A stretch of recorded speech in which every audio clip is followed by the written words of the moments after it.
Should I do my roommate fighting someone, or should I do like my roommate getting the shit beat out of him and I've never heard from him again? Honestly, with the roommate thing, I feel like The video, because I have the picture of my roommate also got the shit beat out of him and I never heard from him again because he was in. I don't know. He was in ICU for 2 weeks and they never I feel found. like that story would be very interesting. Both of those stories are very interesting, and that's just the beginning of my time here, bro. I think that's crazy. Yeah, bro. I feel like you had like more crazier stories than me. I feel like It's not a good thing. That's not a good thing, bro. And it was all out of my control. It's not a good thing, bro. I don't want that. All right. Is it started?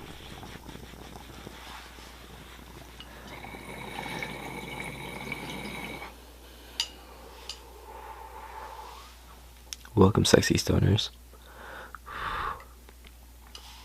Welcome to the new re-edition and revised videos. You're watching High State Production.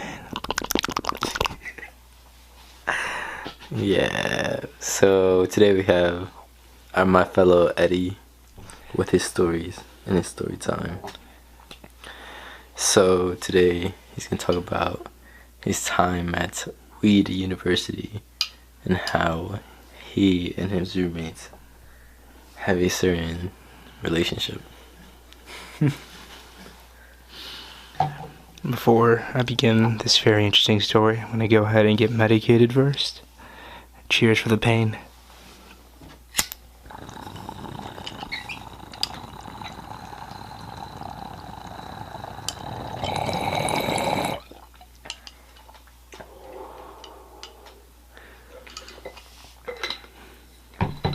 So Alright. let's start from the beginning. So, I'd say at the very, very beginning, how it started off is I originally moved into an apartment at Weed University, and you're given 3 other roommates with me. My first roommate that moved in, let's just call him Bob for this story. Bob moved in before me, and when I got there, me and him met for the first time. Me and Bob got to know each other for the next couple of days. I'd say about a couple of days, I mean 2 days, really well. And, I thought he was going to be a really good friend of mine. My other roommate, let's just call him Jeffrey.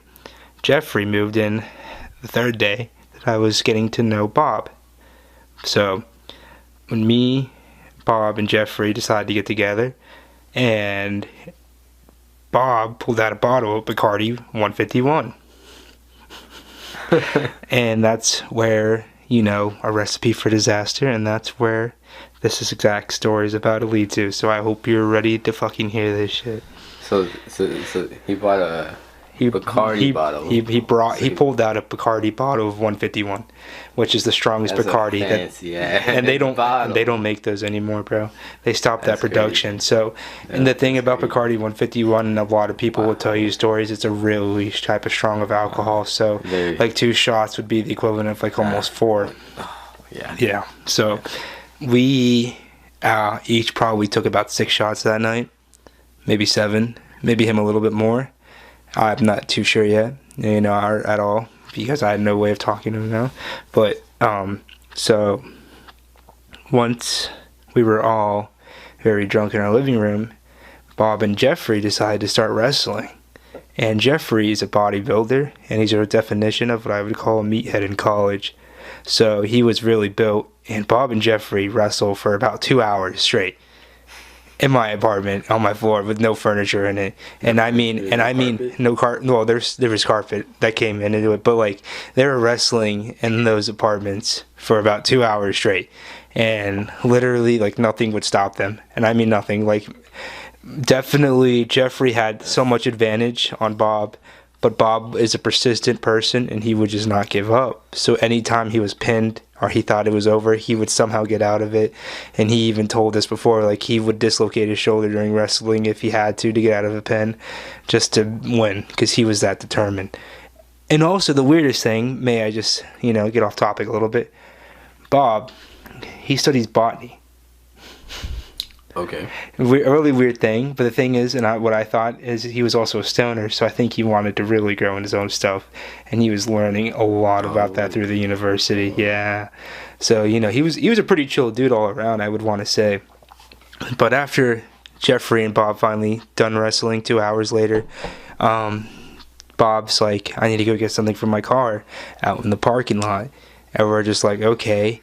And we're all drunk as fuck, so I don't have really a perception of time or anything. Like, I'd probably say an hour would go by and I'm in my room and I'm laying in my bed, probably on my phone or something, and my window in my room actually faces the parking lot of my apartment complex, and I was in the first building of my apartment complex out of like a 6-building series. So my window saw pretty much everything because I was at the beginning apartment complex. But anyways, I see lights of red and blue out my window, and I'm wondering what it is. Obviously, it's a police officer. I look out and I see Bob in the middle of my parking lot, sprawled out in his underwear. And paramedics are surrounding him, and police officers are, and there's about a 40-person group just like watching. Oh my God. And so instantly, me and Jeffrey go downstairs, and we go out there, and we ask the police officers, the paramedics, what happened, and they said they don't know, that they had a call of a group of people fighting at this address, and that when they came here, he was already knocked out. And from what I heard is that there was probably a group of like a lot of people that weren't from weed university, but they're townies of weed universities, and they always look for parties. And I guess he might have just said something if they were doing something, obviously being the person he was, he didn't really he really believed for what he stood for, so he would be very vocal about everything, and especially when he's drunk, I'm sure it was really worse. I guess he was betrayed. Yeah, I don't know. So he said he had to go to his car, and all I know is he ended up getting pretty much mobbed by like a group of people, and they curb stomped him probably for a while. Because the thing is after that happened, Bob was actually in the ICU for 2 weeks, and he was in a forced coma. And it was scary. It was scary. Like me and Jeffrey went to go visit him afterwards, in the ICU. God. But obviously, reports of police. No one. I don't think they ever figured it out. God. So that's the thing. And also, I've never heard from Bob since then. Since then? No. Because he had everything at his apartment, and his parents came and cleared it all out. And I never heard from him since. So he just left the state. I don't know. Sure. I don't know. I don't know where he went, bro. I think he's probably just back home with his parents, and they just didn't want him to be here anymore because of what happened. And the thing about Bob too, he was a senior. Yeah, so like he wasn't just a freshman or a sophomore acting like that. No, that was a senior. So he like pretty much was almost done with school, and he was just trying to get out. And that was literally the first 3 days of weed university for me, moving into my apartment.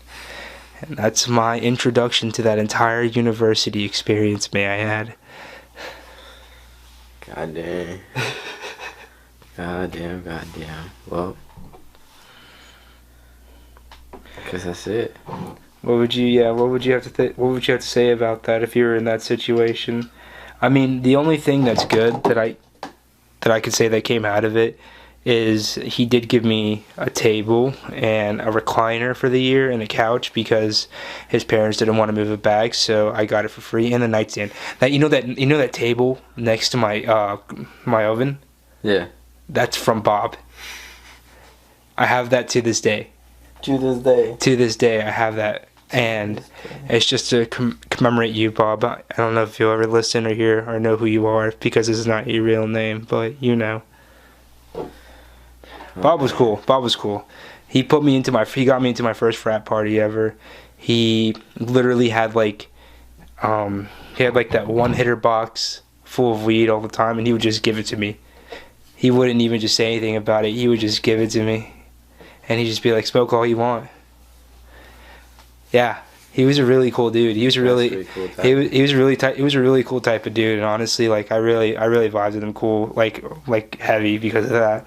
Obviously, he was trying to be like really good to me. And obviously, he knew that like when I very first got in contact with all of them too, like they all knew I was like coming in and transferring into this university. So being a completely brand new person here, it's just like they knew they had to kind of carry me a little bit, or I'd be attached to them a little bit at the beginning because like I didn't know who to be with it, but. He was fine with it. He brought me to a couple frat parties, and he knew a lot of people, so he was a pretty relaxed dude. Nah, I miss you, Bob. Yeah, dude, that's crazy. Cheers for you, Bob.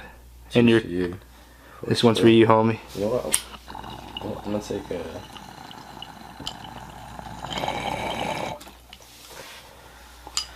take a nice hit off this nice Delta 9 card, Indica. Ooh, I forgot what it was called. That's still nice. Nice little Delta 9 card. The backwoods battery pen. The concentrate inside of there looks really good. Oh, it looks really good. It's Delta 9. Dude, ever since I switched to like this Delta 9, Delta 8, it just changed my world a little bit, because now you're not like, smoking all that pesticides or anything other than what actual weed is. And then, you know what I'm saying, like, you're ingesting more smoke. But I'm trying to find a way to, like, not get all that bad stuff and just get the pure, THC and edibles only. Cannabinoids. Edibles only. Yeah.